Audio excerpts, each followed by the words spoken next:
चलिए विद्यार्थियों, आज मैं आप लोगों के लिए लेकर के आया हूं माइटोकॉन्ड्रिया। माइटोकॉन्ड्रिया का एक ऐसा कॉन्सेप्ट आज आप लोगों को समझाऊंगा, कुछ इस तरीके से आपको बताऊंगा कि आपके हर एग्जाम के पॉइंट ऑफ व्यू से बहुत मोस्ट होगा वो।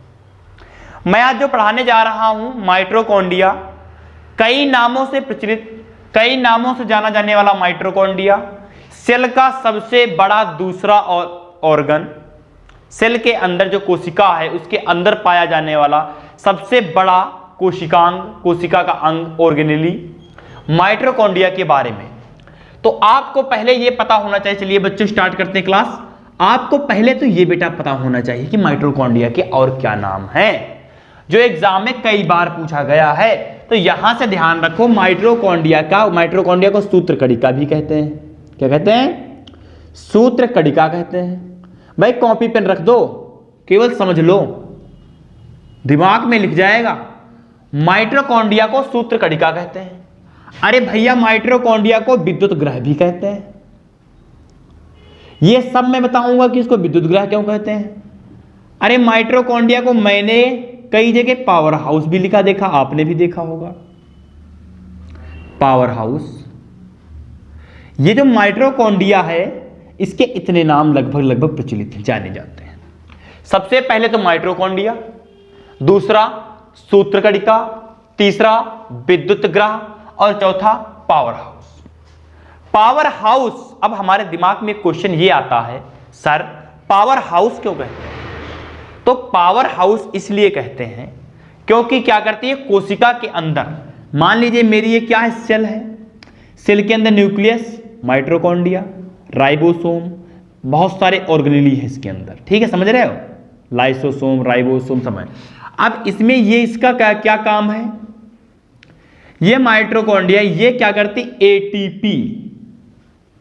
एटीपी के रूप में ऊर्जा को, एनर्जी को क्या करती है, एनर्जी का क्या करती है, ये एटीपी के रूप में एनर्जी को बनाती है, हमारी बॉडी को एनर्जी देती है। अब आप सपोज करो आपके घर में लाइट जल रही, बल्ब जल रहा है, तो उसको इलेक्ट्रिसिटी मिल रही कहीं से, जब भी तो जल रहा है। उसको भैया कहीं ना कहीं से लाइट मिल रही, जब भी तो वो जल रहा है। तो ऐसे हमारे शरीर में जो हमारे ये बल्ब हैं, आंखें हैं, ये जल रही, कैसे जल रही, कहीं ना कहीं से ऊर्जा मुझे मिल रही। क्या आपने कभी सोचा कि दाल चावल रोटी सब्जी आपको खाने से ऊर्जा मिलती है, कि हम जो भी खा रहे हैं ऊर्जा नहीं, इसके बाद में इसका फॉर्मेशन होता है हमारी बॉडी के अंदर, वहां से क्या होती, एनर्जी बनती है, क्रियाएं होती, रिएक्शंस होती, उसमें क्या होती, एनर्जी एटीपी के रूप में संचित होती है। तो यहां से दो क्वेश्चन हमारे क्लियर है वनडे एग्जाम के लिए भी, और 9th और 10th और 11th और 12th वालों के लिए भी पूछ लेगा। विद्युत ग्रह किसको कहते हैं, तो आप बताओगे माइटोकॉन्ड्रिया को। पूछ लेगा माइटोकॉन्ड्रिया में ऊर्जा का संचय कैसे होता है, तो आप बताओगे एटीपी के फॉर्म में। कैसे? एटीपी के फॉर्म में। एक क्वेश्चन और पूछा गया है, माइटोकॉन्ड्रिया को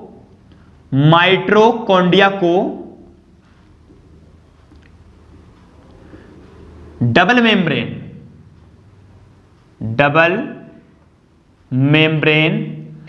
मेम्ब्रेन कोशिकांग कहा गया है। कौन सा बेटा? डबल मेम्ब्रेन कोशिकांग कहा गया है। कौन सा? Double membrane. अब दिमाग में बात ये आती, डबल मेम्ब्रेन क्यों कहा गया है? तो ये ध्यान रखना, डबल मेम्ब्रेन इसलिए कहा गया, डबल मेम्ब्रेन डीएम इसको कहा गया इसलिए क्योंकि जो हमारी माइटोकॉन्ड्रिया है बेटा, ये ध्यान दो, माइटोकॉन्ड्रिया का आकार जूते के आकार का होता, चप्पल के आकार का, ठीक है। ये जो हमारी माइटोकॉन्ड्रिया है, ये इसके अंदर कुछ ऐसे है, आपको एग्जाम में मैं दिखा रहा हूं चित्र, आप देखो, ये रहा, आपको दिख रहा है, इसमें देखो यहां पर ये चीजें क्या है, डबल है, ये डबल मेम्ब्रेन है, दोहरी झिल्ली वाला कोशिकांग इसको कहा जाता है। क्यों?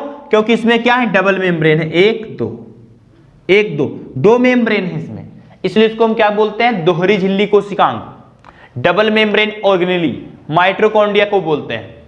और ध्यान रखने वाली बात एक ये है बेटा कि माइटोकॉन्ड्रिया के पास अपना खुद का डीएनए होता है। चलो मैं लिख रहा हूं, तुम लोग बाद में स्क्रीनशॉट लेकर के लिखते रहना, ठीक है। माइटोकॉन्ड्रिया के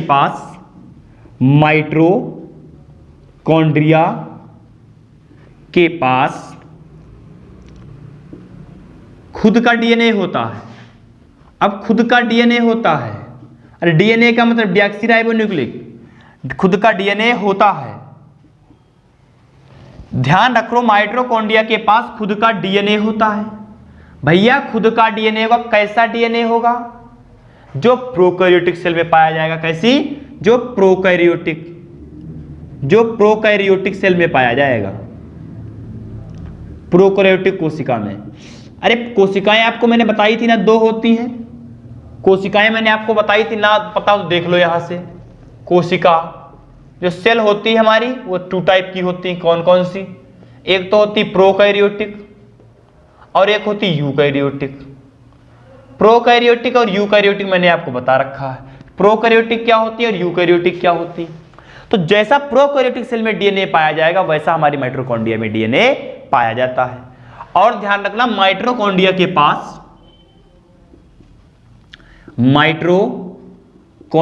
पास 70S प्रकार का राइबोसोम होता है। कितने? 70S प्रकार का राइबोसोम होता है, राइबोसोम।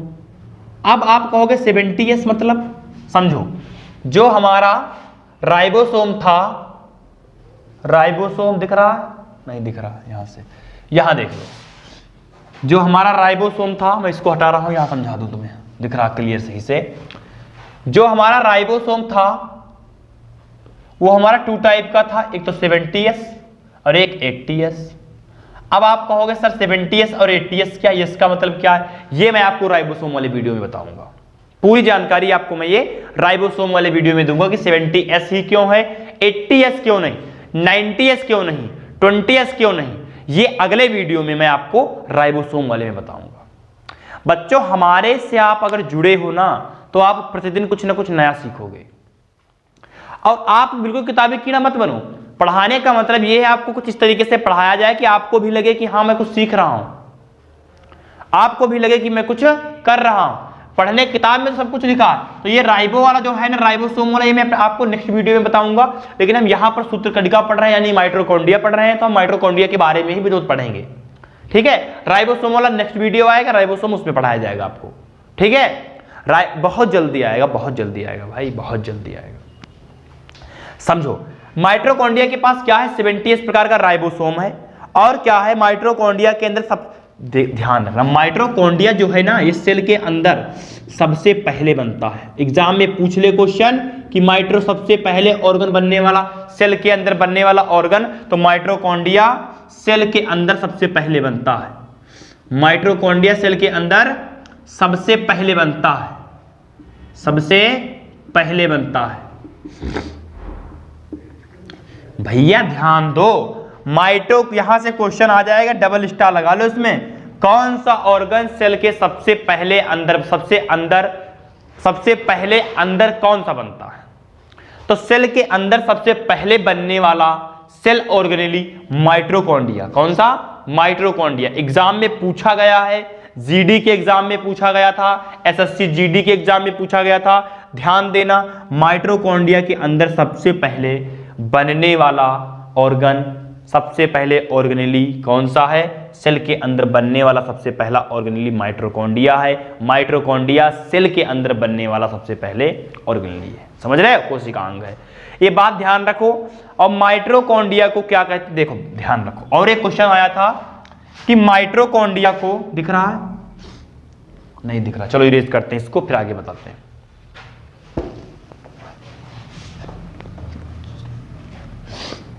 माइटोकॉन्ड्रिया को भैया अर्धस्वायत्त अंग कहा जाता है। क्या कहा जाता है?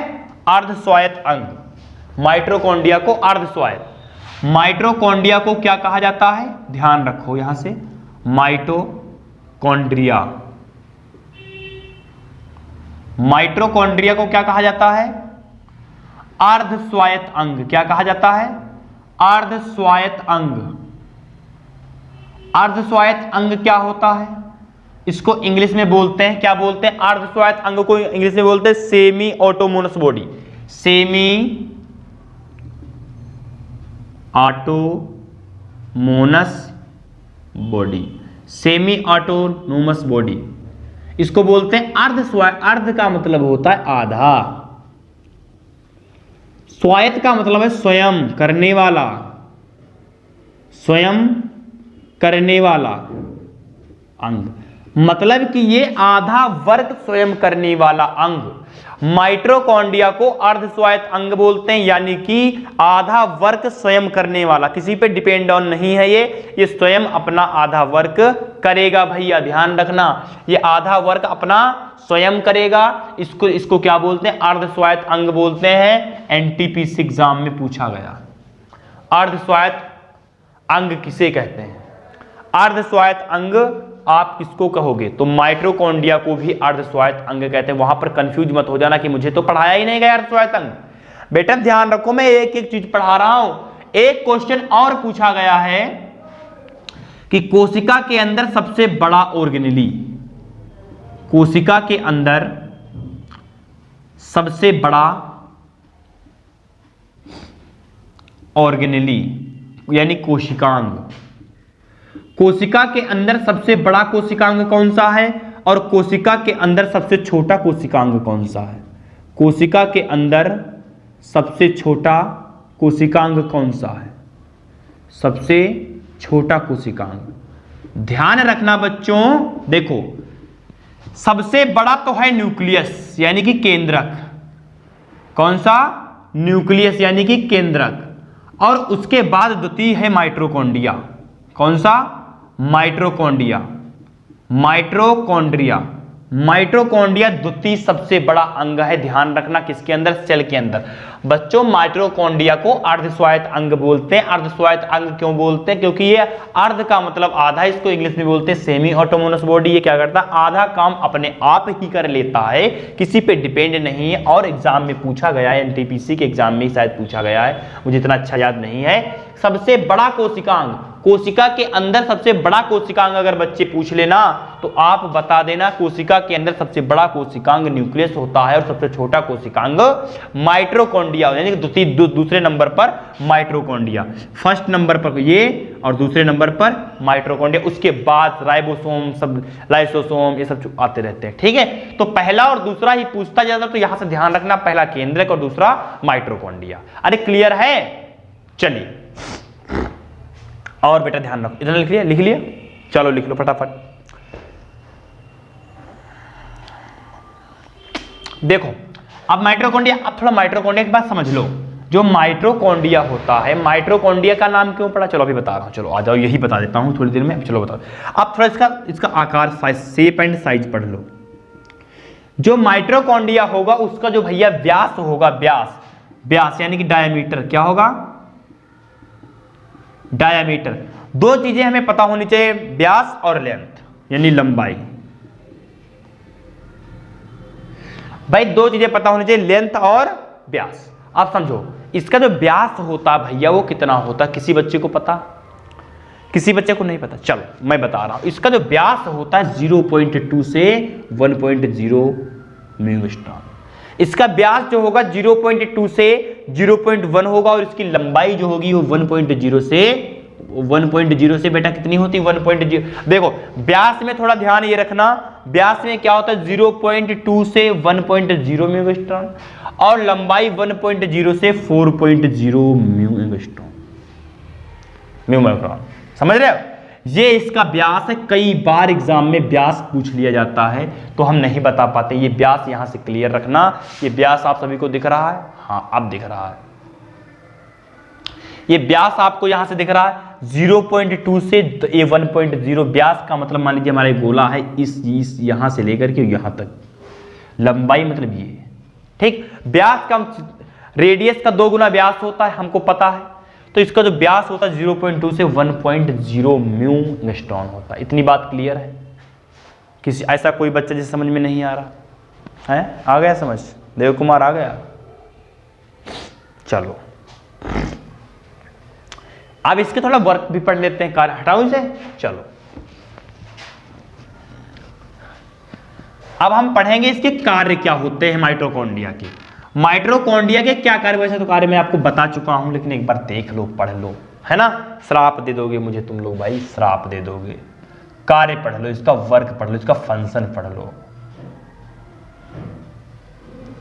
इसका कार्य पढ़ लो। वर्क पढ़ लो। इसका कार्य क्या है भाई? देखो इसमें क्या होता है, कोशिकीय श्वसन होता है। इसका काम क्या है? कोशिकीय श्वसन करना। क्या करना? कोशिकीय श्वसन करना। कोशिकीय श्वसन करना पहला कार्य हो गया इसका। दूसरा कार्य क्या होता है? पूरे बॉडी को एनर्जी देना। पूरे बॉडी को एनर्जी देना, इसीलिए इसको क्या बोलते हैं, यानी कि ये पूरी बॉडी को जब एनर्जी देगा तो किसका निर्माण करेगा? एटीपी का निर्माण करना। और पूरे शरीर को ऊर्जा प्रदान करना।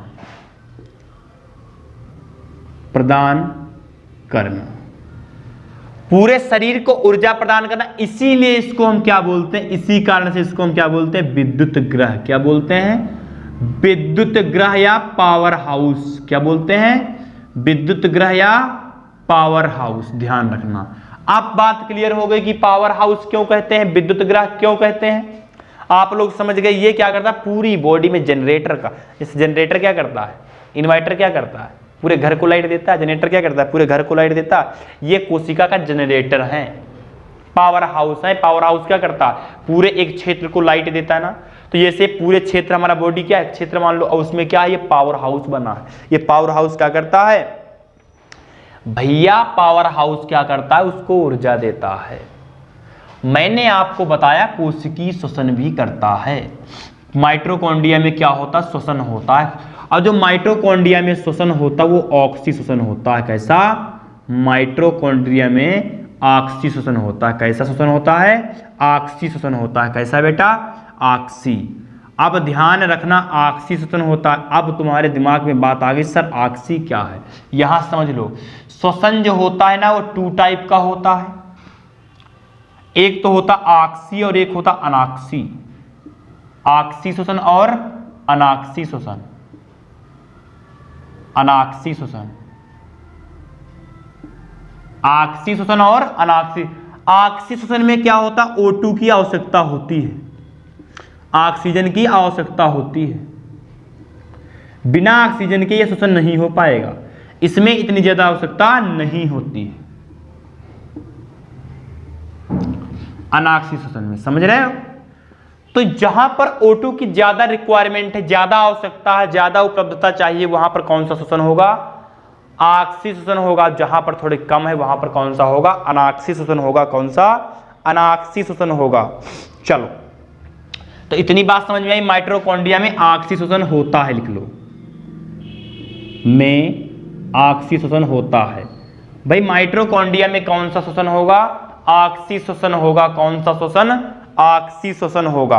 ध्यान रखना, ऑक्सी श्वसन होगा। भाई इसको माइटोकॉन्ड्रिया ही क्यों कहते हैं? अरे माइटो का मतलब, माइटोकॉन्ड्रिया का मतलब उंगली समान संरचनाएं जो इसमें बनी होती हैं, ऐसे ऐसे आपने देखा इसके अंदर जो बना होता है, ये उंगली समान संरचनाएं जो बनी, इसलिए इसको क्या बोलते हैं? माइटोकॉन्ड्रिया बोलते हैं। क्या बोलते हैं?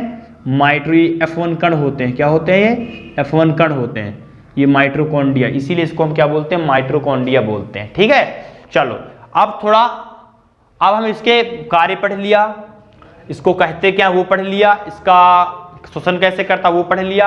अब थोड़ा आ जाओ इसकी खोज पर, कि इसकी खोज किसने करी थी, है ना।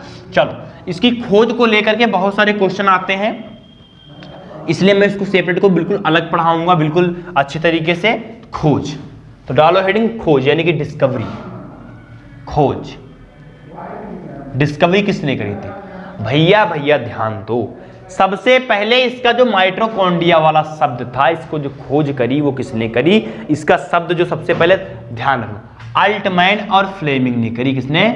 अल्टमैन और फ्लेमिंग, दो लोगों ने इसकी खोज करी। किसने? अल्टमैन ने, फ्लेमिंग। लेकिन फ्लेमिंग ने इसका नाम दिया, फ्लेमिंग ने नाम दिया। अरे क्या नाम दिया? इस शब्द का नाम दिया, क्या नाम दिया? फ्लेमिंग ने फिला, अपने नाम पर ही बोला कि फिला इसे कहो। जब इसकी खोज करी अल्टमैन और फ्लेमिंग ने, तो फ्लेमिंग ने अपने नाम पर देना चाहा, कहा इसको फिला बोलो, ये फिला है। लेकिन ये बात स्वीकार नहीं हुई, ये चले गए फ्लेमिंग। दूसरे धुरंधर आ गए भैया, वो कह रहे जी मैं नाम बता दूंगा। दूसरे भैया कौन आए जब इन्होंने दे दिया तो बचे कौन, अल्टमैन बचे। अल्टमैन आ गए, अल्टमैन कूद पड़े, कहने लगे जी मैं नाम दे रहा हूं, बिल्कुल नाम सही दूंगा मैं कैसे नाम करा था इसको, बायोप्लास्ट बोला। क्या बोला, बायोप्लास्ट बोला। बायोप्लास्ट बोला, ये भी इनकी बात खंडित हो गई, समझ में नहीं आई, नाम इनका प्रचलित नहीं हुआ। उसके बाद में कोलिकर आ गए, भैया एक से धुरंधर आ रहे हैं। उसके बाद में कोलिकर आ गए, कोलिकर ने क्या नाम दिया इसका, भैया ध्यान दो, फ्लेमिंग का पूछेगा तो एलिसा, फिला, अल्टमैन का पूछेगा तो बायोप्लास्ट, और कोलिकर ने सबसे अलग ही नाम दे दिया। यहां से ध्यान लिख लो साथ साथ में ना, इसका कोलिकर ने जो नाम दिया, कोलिकर ने नाम इसका क्या दिया, सैक्रोसोम दे दिया नाम, सैक्रोसोम नाम दे दिया। इनका भी नाम गलत हो गया। भाई 3 धुरंधर आए, सीता जी के स्वयंवर वाली बात हो गई, बार बार आ रहे हैं, बार बार नाम दे रहे हैं जी, कुछ नहीं समझ आ रहा, सब नाम खारिज होते जा रहे हैं, समझो बात। तब क्या हुआ बेटा, एक और आए महारथी, सीवी वेंडा, यू आदमी कुछ अच्छा था, सीवी वेंडा आए। सीवी वेंडा ने इसको कहा जी ये तो माइटोकॉन्ड्रिया है। क्या है, माइटोकॉन्ड्रिया, ये माइटोकॉन्ड्रिया है और इसका नाम माइटोकॉन्ड्रिया ऐसे पड़ गया। तो इतने धुरंधर आए, एक से एक धुरंधर आए, एक से एक धुरंधर चले गए, और क्या करा, इसको नाम दिया माइटोकॉन्ड्रिया। एक क्वेश्चन और एसएससी जीडी में पिछली बार पूछा गया था कि माइटोकॉन्ड्रिया को सबसे पहले कोशिका से बाहर किसने निकाला, यानी कि आइसोलेट किसने करा। तो यहां पर लिख लो, माइटोकॉन्ड्रिया को आइसोलेट सबसे पहले किसने करा था, माइटोकॉन्ड्रिया को सबसे पहले आइसोलेट यानी कोशिका से बाहर किसने निकाला, वनसले और हर्र ने। किसने, वनसले और प्लस हर्र ने, 2 लोग थे। वनसले और हर्र ने क्या करा, इनको कोशिका से बाहर निकाला। लिखना चाहो तो लिख लो वनसले और हर्र, 2 लोगों ने इसको कोशिका से बाहर निकाला और इसका डीपली देखा इसको, ठीक है। प्लांट सेल में एक क्वेश्चन और पूछा गया था भैया, सीपीयू के नहीं, सिपेट में पूछा गया है कि प्लांट सेल की खोज किसने करी थी। भाई कोशिका तो सब में होती है भाई, मैंने ये बताया जितने भी लिविंग होंगे उनमें सब में कोशिकाएं होंगी, और जब कोशिका होगी तो कोशिका के अंदर क्या होगी, माइटोकॉन्ड्रिया होगी, और जब माइटोकॉन्ड्रिया होगी तो प्लांट भी क्या है, लिविंग सेल्स है, लिविंग प्लांट है, उसमें भी क्या होगी, सेल्स होगी, तो उसमें भी क्या होगी, माइटोकॉन्ड्रिया होगी। तो प्लांट सेल में माइटोकॉन्ड्रिया की खोज किसने करी, प्लांट सेल में माइटोकॉन्ड्रिया की खोज किसने करी, भाई पेड़ पौधों में भी तो सेल होती हैं, तो यहां से है प्लांट सेल में माइटोकॉन्ड्रिया की खोज किसने करी, तो MEVES मेवेज ने करी। किसने करी, मेवेज ने करी। किसने करी बेटा, मेवेज ने करी। ध्यान रखना, मेवेज ने इसकी खोज, प्लांट सेल की खोज करी। और इसको ये क्वेश्चन यहां से पूछ लेता, इनको आइसोलेट जब करा था इन्होंने, मैं भूल गया बताना बच्चों, इसको जब आइसोलेट करा था यहां से तो कौन सी सेल से निकाला था, तो लीवर की सेल से, लीवर की सेल से, कौन सी, लीवर की सेल से अलग किया था। क्वेश्चन पूछ लेता है, हाय हाय तौबा, ध्यान रखना, लीवर की सेल से, लीवर की सेल से इसको अलग करा, और लीवर की सेल से इसको किसने अलग करा, वेंसले और हर्र ने अलग करा, और इसका क्या करा, अध्ययन करा। तो यहां से बात क्लियर हुई माइटोकॉन्ड्रिया की पूरी। अगला टॉपिक जो भी हमारा आएगा, राइबोसोम आएगा, राइबोसोम हमने अभी नहीं पढ़ाया है। लाइसोसोम मैंने आपको पढ़ा रखा, आप हमारे पिछले वाले वीडियो में देख सकते हो। राइबोसोम आएगा, राइबोसोम पढ़ा दूंगा अच्छी तरीके से। ऐसे ही एक एक ऑर्गेनेली आपको पढ़ाऊंगा और बताऊंगा, ठीक है बच्चों। तो ऐसा पढ़ने के लिए आप मेरे साथ जुड़े रहिए और पढ़ते रहिए, और अपने दोस्तों को, अगर आप मेरा चैनल आपको लग रहा है कि अच्छा पढ़ाया जा रहा है तो आप शेयर कर सकते हो। धन्यवाद, वो आप पे डिपेंड है। मिलते हैं अगले ऑर्गेनेली के बारे में। चलिए भाई।